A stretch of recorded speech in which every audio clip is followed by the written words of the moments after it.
Muito boa noite. Que seja a paz de Jesus em nossos corações.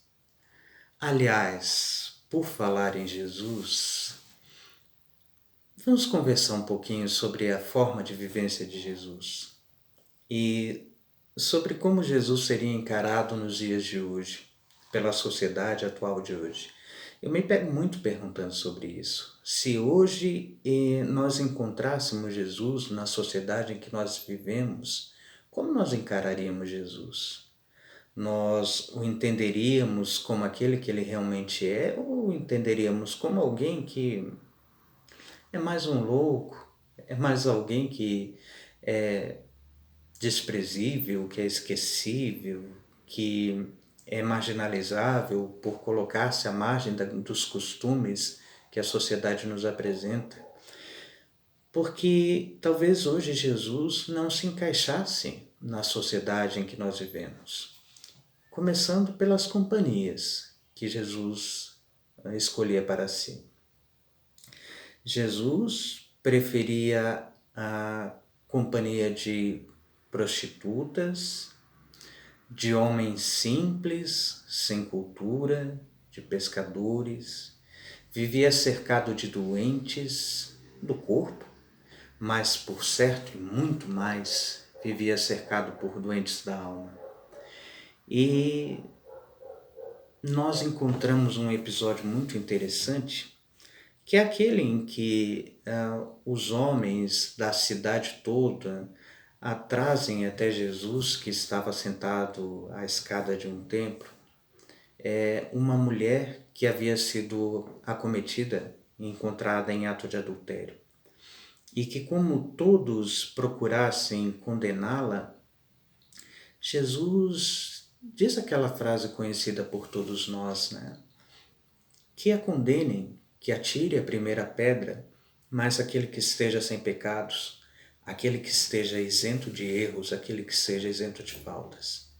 E nos diz a Escritura que um a um começam a afastar-se dos mais velhos, que eram aqueles que tinham mais faltas, mais erros, até os mais jovens, que eram aqueles mais inexperientes, aqueles que ainda desconheciam, talvez, na impetuosidade da juventude, as suas próprias faltas, os seus próprios erros. Mas que naquele gesto de Jesus, vem uma mulher que se salva e que vem a si mesmo sendo salvos. Porque quando nós ouvimos essa passagem de Jesus, nós costumamos colocar que apenas uma mulher foi salva naquele dia. Apenas a mulher chamada de adúltera. E nós não percebemos que naquelas palavras, Jesus salvou a todos aqueles que estavam naquela praça com as pedras nas mãos, prontos a apedrejar, prontos a cometer a justiça com as próprias mãos. Mas também nós todos, fomos salvos, mas não salvos de uma forma de religiosidade exterior, em que aquele que siga uma palavra será salvo, mas salvos de nós mesmos, porque despertou em nós a consciência daquele que nós somos. E como é importante nós sabermos quem nós somos. Como é importante nós prestarmos atenção a nós mesmos. Quantos erros deixariam de ser cometidos? Quantas injustiças nós deixaríamos de cometer se prestássemos atenção em nós mesmos antes de prestarmos atenção nos outros? Nós ouvimos Jesus repetindo que nós não deveríamos julgar. E nós nos perguntamos por que Jesus teria trazido aquelas palavras, aquela expressão, não julgueis, para que não sejais julgados, porque com a mesma medida com que julgardes, vós também sereis julgados. E nós nos perguntamos se é possível, se nos é possível, por um acaso, passar pela vida sem fazer avaliações. Passar pela existência sem avaliar situações e sem avaliar pessoas. Porque nós entendemos errado. Jesus nunca disse que nós não avaliássemos. Quando Jesus coloca não julgar, Jesus coloca julgar no sentido de condenar.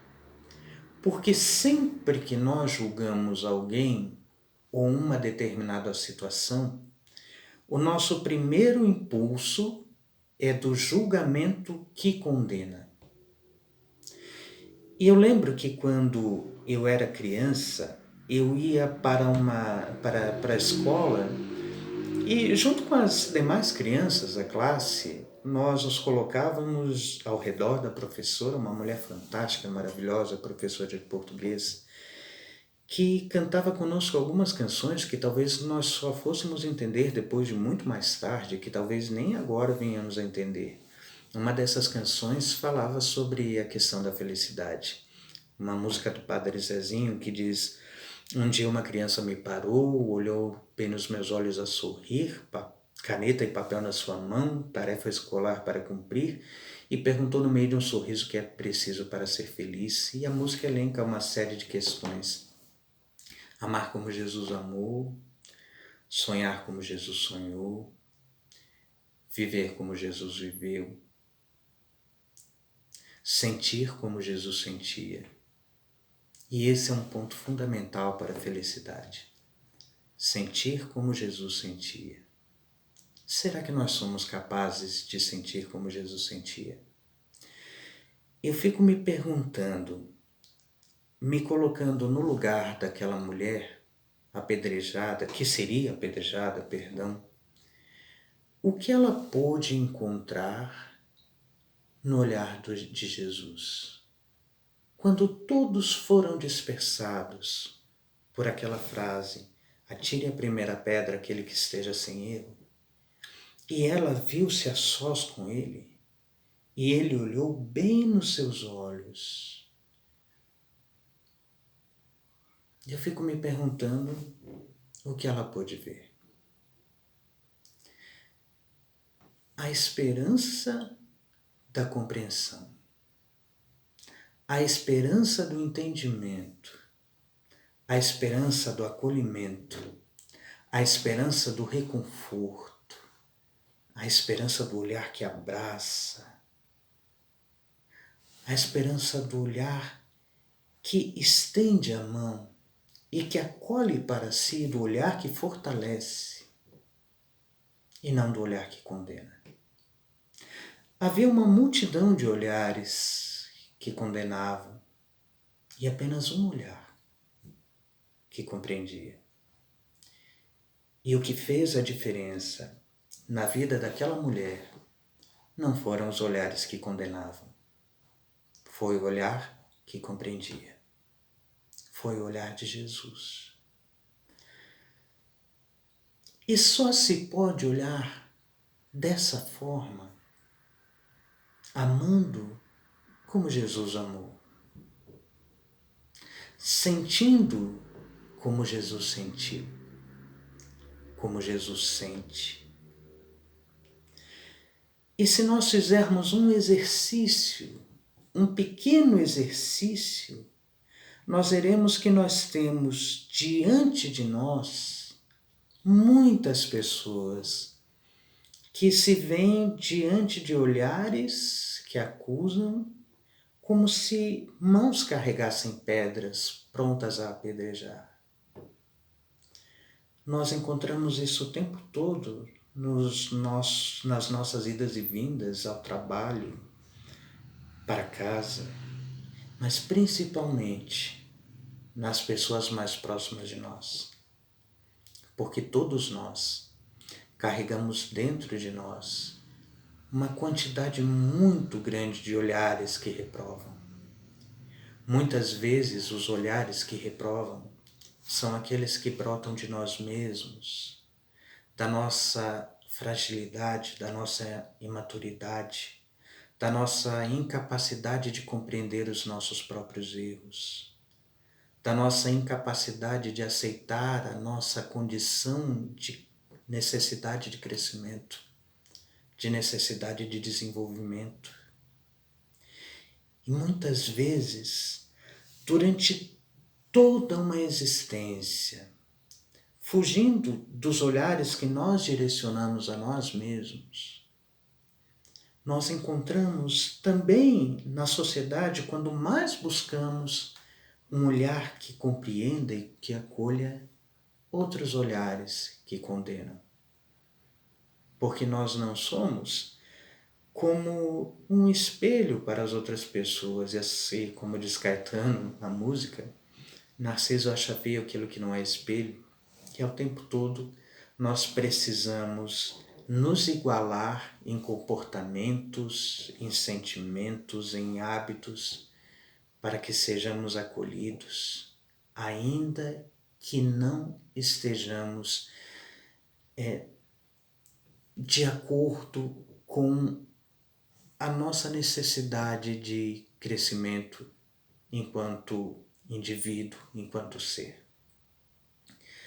Jesus, nessa proposta, nos lança a necessidade de entendermos aqueles que convivem conosco e as oportunidades de nós nos colocarmos como Jesus diante daquela mulher se renovam para nós a todo instante, na nossa casa, principalmente na nossa família. Nos nossos processos de desobsessão, a espiritualidade tem falado da importância da família nos processos de cura das obsessões. Da importância da família que acolhe, que ampara, que olha, que entende, como ponto fundamental de apoio para aqueles que necessitam desse amparo e dessa força.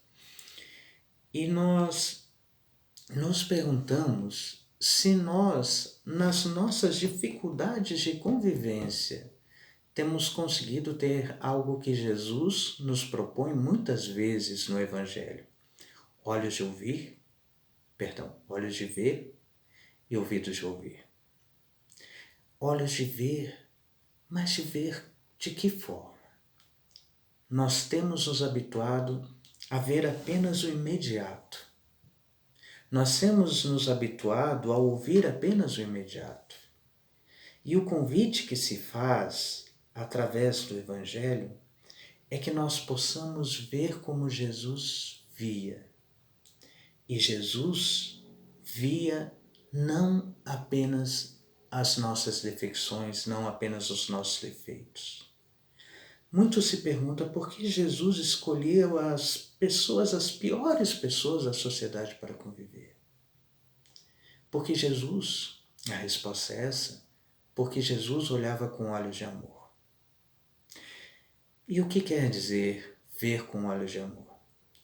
Ver com olhos de amor quer dizer amar no momento imediato, mas sabendo que amor também sobrevive de futuro. Porque a pessoa que ama não esgota a pessoa amada nos seus erros. A pessoa que ama não esgota a pessoa amada naquelas falhas que são momentâneas.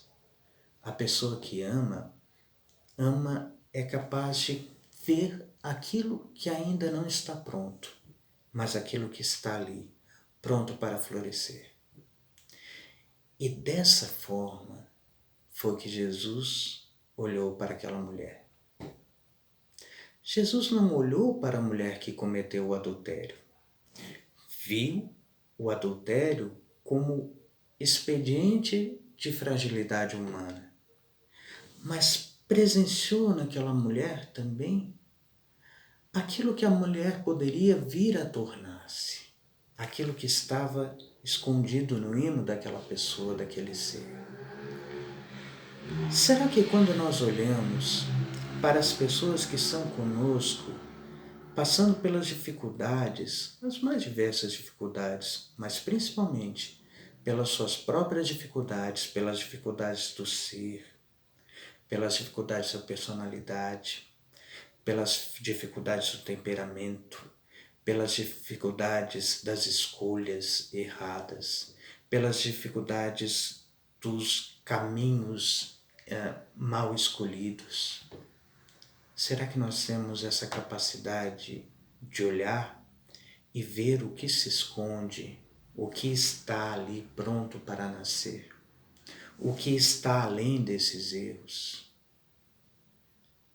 É isso que Jesus nos pede, que nós tenhamos olhos de ver e olhar para o Espírito que pede a oportunidade de compreensão e que pede apenas um olhar para que seja capaz de se refazer, sentir como Jesus sentiu. Esse é o convite.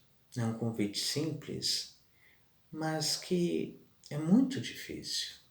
Eu lembro que certa vez nos disse um espírito em um dos nossos trabalhos: isso não é fácil, mas é libertador. Libertador para nós e para aqueles todos que nos cercam.